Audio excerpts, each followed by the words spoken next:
Cette vidéo vous est présentée par RCL Mobile. Lens-Metz, c'est l'une des affiches de la Ligue 2 ce soir à Bollaert. L'occasion pour le Racing d'enchaîner une 4e victoire consécutive en championnat et de se rapprocher du leader strasbourgeois. Pour cela, Jean-Guy Wellem pourra compter sur l'un des hommes en forme côté sang et or. Touafilou Maolida, auteur de 4 buts lors des 3 dernières rencontres. Lui qui avait réussi un doublé pour le club lorrain lors de sa dernière victoire en terre lensoise. C'était en 2003. Cette année-là, c'est un souvenir pour moi, mais j'avais un autre maillot.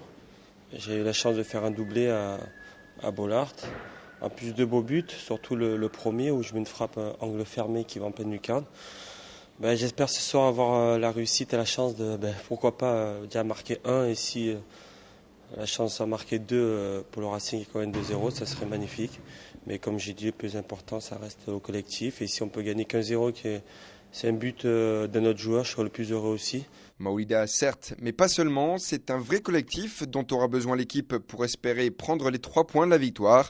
Un 11 de départ avec quelques changements, livré pour vous par Christophe Delmotte. Dans les buts, Vedran, Rougneux qui récupère sa place.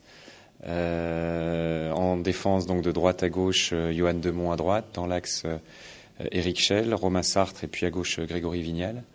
3 milieux de terrain, donc avec Adil Hermache plus défensif, et Julien Sablé et Geoffrey Doumeng à la fois offensif et défensif. Il y a un triangle donc plutôt offensif ces deux-là. Et ensuite 3 attaquants avec Razak, Boukari, Touafilou Maolida dans l'axe et puis Kevin Monepaki à gauche. Par rapport aux images qu'on a pu voir, notamment le dernier match à Montpellier, leur dernier match à l'extérieur, ils défendent très bas. Donc et puis de profiter un petit peu des espaces en étant bas pour lancer leur flèche devant. Ils devraient venir avec 2 attaquants assez rapides. Donc je pense qu'ils vont être assez bas, nous attendre et profiter d'éventuels faux pas de notre part, ou de situations qui pourraient les avantager pour lancer leurs attaquants devant. Je pense que c'est en fonction des événements du match qui sortiront ou pas. Donc c'est vrai que si on a le bonheur de marquer rapidement, forcément ça permettra justement à ce groupe-là, à cette équipe-là de sortir. Forcément, ils devront plus se découvrir, se livrer.